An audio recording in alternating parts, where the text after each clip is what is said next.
Okay, let's unpack this. I want you to imagine holding 17 distinct technology patents. Wow, okay. That's quite a portfolio. Right. Now, picture receiving official sealed thank you letters from sitting heads of state and government ministers from literally all around the globe. Which is incredibly rare. Extremely rare. Now, imagine it's your birthday.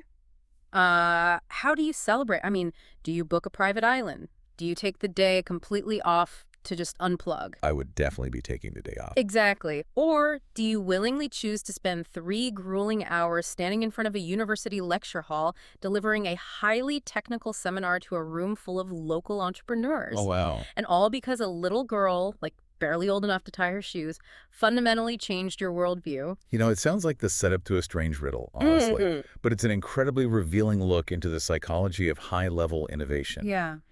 We are looking at a system of thought where the traditional rewards for success are just completely ignored Yeah. in favor of something much more demanding. And that system of thought is the focus of our deep dive today. We are looking at a stack of notes and a fascinating internal document from the Talented Minds Agency, or TMA. Right. If you've never come across their work, they have this very striking visual identity. It's a solid blue globe intersected right across the middle by the bold letters TMA. Very recognizable. Yeah. And the document in front of us details a specific event they hosted on April 13th, 2026. Which, not coincidentally, is the actual birthday of Dr. David Nghiem, the founder and director of TMA. Exactly. And our mission today is to explore this event because what looks on paper like a highly unconventional birthday choice, it quickly evolves into a masterclass on how we define creativity, how nations structure their economies, and ultimately how we actually learn. He really does. So by the end of this conversation, you might find yourself looking at your own daily routines and your own milestones through a completely different lens. Because the document challenges our baseline assumptions about expertise. I mean, society has a very set script for what it means to be a master of a field, Right. and an even more rigid script for what it means to celebrate a personal milestone. This event throws both of those scripts totally out the window. Let's set the scene for this absolute non-party. It is the morning of April 13th, 2026. Dr. Nghiem decides to skip the private celebration, the cake, the quiet dinner. Yep, you know that. None of it. Instead, from 9:00 a.m. straight through to 12:00 p.m., he hosts a seminar at the Nghiem University of Technology and Education. And he isn't just, reading a syllabus to a group of sleepy undergrads who need the credit. No, the source material specifically highlights the cross-section of the audience here. You had university students and lecturers, which makes sense for the venue. Sure. But the room was also packed with members of the Nghiem Association of Women Entrepreneurs. Which changes the dynamic in the room entirely. Absolutely. You have people dealing in abstract academic theory, sitting shoulder to shoulder with local business owners who have to, figure out how to make payroll by Friday. Right. It turns a standard lecture hall into a high-pressure collision of raw knowledge and lived commercial experience. It's this shared desire for practical innovation, just looking for common ground. But I have to be honest with you. If someone tells me their idea of a birthday celebration is holding the attention of a highly diverse, demanding crowd for 3 solid hours, Yeah. my first thought isn't, what a visionary. My first thought is, this is toxic productivity. Oh, that's interesting. Like, it sounds like a guy who simply refuses to stop working. How is a grueling public lecture a celebration? Well, because you are looking at it through the lens of consumption. What do you mean? So the societal metric for a celebration is taking things in, right? Mhm. Receiving gifts, receiving praise, consuming a great meal, absorbing free time. Yeah, treating yourself. Exactly. But Dr. Nghiem operates on a totally inverted philosophy. For a mind wired like his, joy isn't found in consumption. It's found in the active distribution of value. The distribution of value. Right. Distributing knowledge is, to him, the ultimate realization of his life's work. It isn't a chore at all. He is activating the latent potential of every single person in that room. Oh, I see. So he's throwing a party, but the party favors our paradigm shifts. That is a great way to look at it. Oh. And to understand why those entrepreneurs and academics stayed for 3 hours, we really have to look at the actual mechanics of what he was teaching. Right. Because a mind that chooses to lecture on their birthday naturally has a very different definition of what it means to be creative. So the document details his central argument about creativity, and he makes a point to completely strip away the myth of the lone genius. Yes. He argued that creativity is absolutely not just the domain of massive world-changing inventions. He told the crowd that creativity is found in our daily learning. It's in the small stuff. Yeah, it's in how we ask questions, how we solve mundane, everyday problems, and the routine choices we make. If you expand your mindset, he says, every single micro action you take becomes a fundamental part of the innovation process. But let me push back on this, because when we hear the word creativity, we immediately picture, Thomas Edison or Steve Jobs or the engineers landing a rover on Mars. Of course, that's the standard image. Right. So if we start saying that figuring out a new way to organize a spreadsheet or just asking a daily question is a creative act, aren't we just watering down the word? How so? Well, it feels a little bit like we're giving everyone a participation trophy for basic thinking. If we connect this to the bigger picture, Yeah. it's actually the exact opposite of a participation trophy when you look at the cognitive science behind behavior change. Okay, lay the science on me. We have a really bad habit of mythologizing the eureka moment. We love the story of the apple falling on Newton's head. Sure, the sudden flash of genius. Right.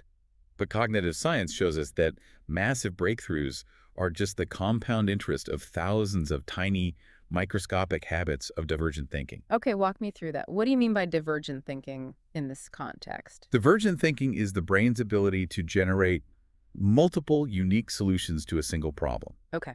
But the thing is, the brain is also incredibly lazy. It wants to conserve energy. It wants the path of least resistance. Exactly. So if your daily habit is to just accept things as they are, to look at a bad process and say, well, that's just how we do it, your brain undergoes a process called synaptic pruning. Synaptic pruning. It literally reclaims the biological resources, those neural networks, that you would normally use for out-of-the-box thinking because you aren't using them. Wow. So it's like a path through the woods. The more you walk the path of asking, why is this broken, the wider and clearer that trail gets. Yes, exactly. But if you stop asking questions, the brain literally lets the weeds grow over that trail to save energy, and soon you can't even find your way through.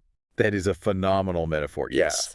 If you don't hack away at those weeds daily by asking questions like, could we look at this data from a different angle? Or why is the supply chain so slow? Right. You lose the cognitive infrastructure needed for big ideas. So Dr. Nghiem isn't watering down the definition of creativity. He is explaining its biological mechanism. Oh, I get it now. He is telling those business owners that innovation is a daily, relentless practice, not a lightning strike. That reframes the whole concept. The micro habits are the scaffolding for the big ideas. Precisely. But what I find really fascinating in the source material is that Dr. Nghiem doesn't stop at the biology of the brain or personal self-help advice. No, he goes much bigger. He takes this exact same philosophy of small, targeted actions and scales it up to the level of a national macroeconomic strategy. The jump from the micro to the macro is seamless for him. It's the same mechanism, just applied to millions of people instead of billions of neurons. So the source references an article Dr. Nghiem wrote for a special issue on innovation and digital transformation. He was outlining a strategy for Vietnam's economic future, and his argument perfectly mirrors this idea. What did he suggest? He argued that Vietnam should absolutely not try to do everything. The country shouldn't try to build an entire, comprehensive global tech infrastructure from scratch. Which would be impossible anyway. Right. Instead, he said the country should focus on narrow, extremely high-value segments.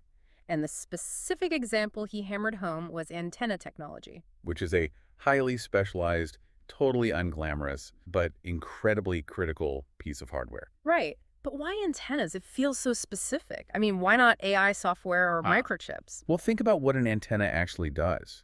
It is the literal bridge between the physical world and the digital world. Okay.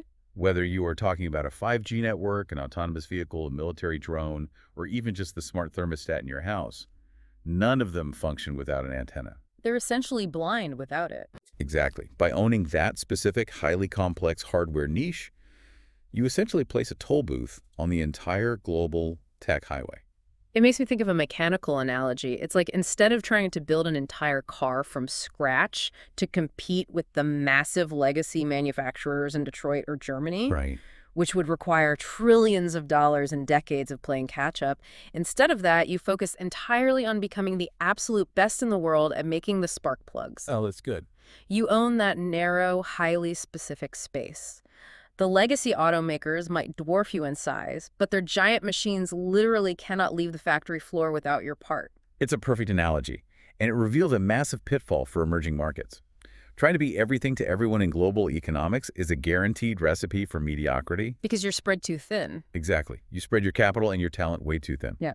So by identifying a narrow, high-value choke point like antenna technology, Dr. Nghiem is applying his definition of daily creativity, that focused, divergent thinking to a nation's GDP. So you don't need to invent the entire telecommunications network to be an innovative nation.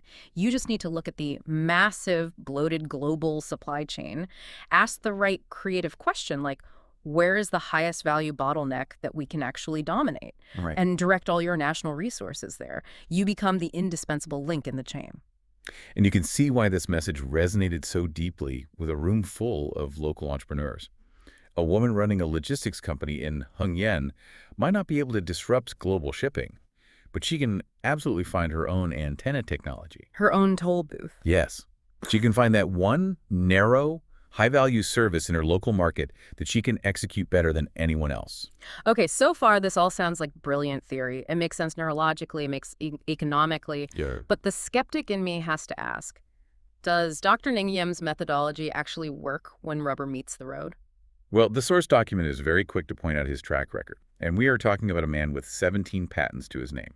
17 patents is a staggering level of output for any individual engineer. That requires a lifetime of sustained, compound, divergent thinking. And it goes way beyond just filing patents that sit in a drawer somewhere. Yeah, the document highlights his international recognition, specifically noting those thank you letters from heads of state and ministers of various countries. World leaders are utilizing his work. Exactly. And the text distills his entire methodology down to a very specific two-part phrase. Dare to think, dare to do. Dare to think, dare to do. It emphasizes that he prioritizes practical experience over theory. He insists that any solution must strictly optimize costs, it must be highly effective, and it must solve actual, real-world problems. Which is the dare to do part. But I have to stop right there because there is a massive contradiction in the text. What contradiction? Well, he uses the phrase dare to think, which sounds like limitless, wild dreaming. We imagine brainstorming sessions with no bad ideas, no budgets, the sky is the limit. Right, the typical startup vibe. Yeah. But then, in the very next breath, he insists on strict cost optimization, ruthless practical application, and immediate real-world effectiveness. How do those two extremes, limitless dreaming and strict penny-pinching constraints, coexist in the same methodology? This is actually the absolute best part of engineering. People constantly assume that a tight budget or a strict constraint kills creativity. Yeah, that's the common assumption. It is the exact opposite. True innovation is never, ever born in a vacuum of unlimited resources. Wait, really? Because I feel like if you gave me $1 billion, I could be pretty innovative. If you have $1 billion in unlimited time, you don't need to be creative. You just buy your way out of the problem through sheer brute force. Oh, I see what you mean. Real innovation, the kind that actually changes industries, is the friction between wild, dare-to-think ideas and harsh, unforgiving real-world constraints. The friction creates the spark. Yes. Let's take his focus on cost optimization. If you dare to think of a brilliant, world-changing antenna design, but it costs $1 million per unit to manufacture, you haven't actually solved the problem for the real world. You've just created an expensive museum piece. Exactly. The true creativity, the real divergent thinking, comes in asking, how do we achieve this exact same brilliant technical result using materials that cost 10 cents? Okay. That constraint forces you to strip away the lazy solutions. It forces you to understand the actual physics or the thermodynamics or the code on a much deeper fundamental level. Because you can't hide behind expensive materials. Right. You can't rely on expensive materials, so you have to rely on superior design. That is the dare to do part. That's why he tells those students that practical experience trumps theory. Theory doesn't have a budget. Reality does. So the 17 patents and the letters from heads of state aren't because he dreams bigger than everyone else. It's because he takes those massive dreams and ruthlessly subjects them to the constraints of reality until they are actually useful to a supply chain. Yes. A solution is only a solution if it can be scaled and implemented. Otherwise, it's just a hypothesis. Right. And bringing this back to that university hall on his birthday, he's showing these entrepreneurs that their current constraints, whether it's a tight local market, limited academic funding, or a lack of resources, aren't roadblocks. They're features, not bugs. Exactly. They are the exact parameters that will force them to engineer a superior product. Okay, so we've established a profile of this man. Dr. Nghiem is an internationally recognized, highly practical innovator. Very much so. He hangs out with heads of state, holds 17 patents, builds national economic strategies around antenna choke points, and loves ruthless engineering constraints. A very serious, highly accomplished intellect. Right. So you'd think a guy obsessed with global supply chains and cost optimization got this birthday philosophy from a cutthroat CEO mentor or maybe a stoic philosopher, You would think that. but he didn't. Here's where it gets really interesting. The transition in this document is wild because the catalyst for this entire mindset came from someone who isn't even old enough to vote. What's fascinating here is the reveal of where this all started. It's easily my favorite part of the source material. The inspiration for this 3-hour birthday seminar came from a little girl, specifically his daughter's 7-year-old friend. And we really need to linger on the power dynamics of this moment because it is a profound display of cognitive flexibility. The document explains that this little girl never had normal birthdays. While other kids were demanding presents and cake, she always chose to do something useful for the community on her special day. Wow. Yeah, she genuinely found her joy in giving rather than receiving. And observing this child taught Dr. Nghiem a lesson that completely shifted his perspective. That's amazing. It taught him that learning and inspiration aren't bound by age, they aren't bound by space, and they certainly aren't bound by time. I mean, think about the massive cognitive dissonance required to actually absorb that lesson. We live in a society that operates on a very strict hierarchy of knowledge. Oh, totally. We assume knowledge only flows downwards. It flows from the older to the younger, from the expert with 17 patents to the novice, from the adult to the child. We literally just spent 15 minutes talking about how he spent 3 hours lecturing downwards to a room full of people. Exactly. But the spark for that entire event was him looking at a 7-year-old child, recognizing a superior moral and philosophical framework for how to celebrate life, and fully adopting it. Yeah, that takes a lot of humility. Overcoming that societal hierarchy, admitting that a child has a better grasp on the meaning of a milestone than you do, is the ultimate act of divergent thinking. It perfectly closes the loop on his entire philosophy. If creativity is found in how we observe the everyday, then choosing to be inspired by a child's birthday party is an act of deep innovation. It really is. It breaks the mental mold. He didn't let his brain prune the pathway that says, I can learn from anyone. It democratizes inspiration. If a man who receives correspondence from world leaders can completely dismantle and rebuild his life philosophy based on the actions of his daughter's playmate, then none of us have an excuse. No excuse at all. We cannot allow our egos to ignore the potential wisdom of the people around us, regardless of their status, their title, or their age. Which brings us directly to you listening right now. So what does this all mean? The beauty of this deep dive is that you don't need 17 patents to apply these mechanics to your life. Definitely not. You don't need to be drafting national economic policy for Vietnam. Whether you are prepping for a difficult strategic meeting this afternoon or you are just trying to be a sharper, more engaged thinker in your daily life, the framework is incredibly practical. You can start by looking for those narrow, high-value segments in your own career. Where is your personal antenna technology? I love that. Right. Where is that specific complex friction point in your office or your industry that you can optimize and own, making yourself the indispensable toll booth? And you can fundamentally change how you value your daily questions. Stop waiting for the mythical eureka moment. Start walking that path through the woods. Keep the weeds clear. Yes, build the micro habits of divergent thinking so your brain doesn't pave over those neural pathways. And perhaps most counterintuitively, learn to embrace your constraints. Stop viewing a lack of budget, a lack of time, or a lack of resources as the reason you can't be creative. Right, don't let it be an excuse. View those constraints as the exact friction needed to force you to engineer a better, leaner, more practical solution. Which brings us to the final provocative thought I want to leave you with today. The source document concludes with this incredibly resonant sentiment.